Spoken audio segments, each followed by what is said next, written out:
بسم اللہ الرحمن الرحیم وقضى ربك الا تعبدوا الا اياه وبالوالدين احسانا۔ اللہ تعالیٰ نے اپنی مقدس کتاب قرآن مجید میں اپنی عبادت اور رسول اللہ صلی اللہ علیہ وسلم کی اطاعت کے بعد جن ہستیوں کی اطاعت اور فرما برداری کا حکم دیا ہے ان ہستیوں کو والدین کہتے ہیں۔ چنانچہ رب کائنات نے سورہ بنی اسرائیل میں اپنی عبادت کی اور والدین کی فرما برداری کا حکم دیتے ہوئے فرمایا اللہ تعبدوا الا ایاہ، خدا کے سوا کسی کی عبادت نہ کرو، وبالوالدین احسانا، والدین کے ساتھ حسن سلوک کرو، فلا تقل لہما اف، اور ان کو اف تک بھی مت کہو، ولا تنہرہما، اور ان کو مت جھڑکو،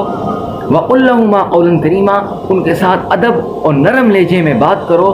واخفض لہما جناح الذل من الرحمہ، اور ان کے لیے اطاعت کا بازو محبت میں جھکا دو، اور ان کے لیے یہ دعا کرتے رہو رب ارحمہما کما ربیانی صغیرا۔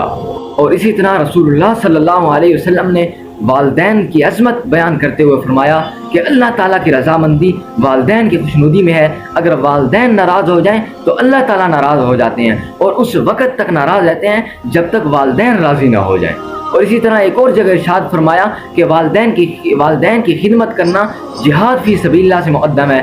ایک صحابی رسول اللہ صلی اللہ علیہ وسلم سے جہاد کی اجازت لینے کے لیے تشریف لے آئے تو رسول اللہ صلی اللہ علیہ وسلم نے ارشاد فرمایا کہ تمہارے والدین زندہ ہیں؟ فرمایا جی ہاں یا رسول اللہ، میرے والدین زندہ ہیں۔ فرمایا ان کی خدمت کرو، یہی تمہارا جہاد ہے۔ ناظرین محترم،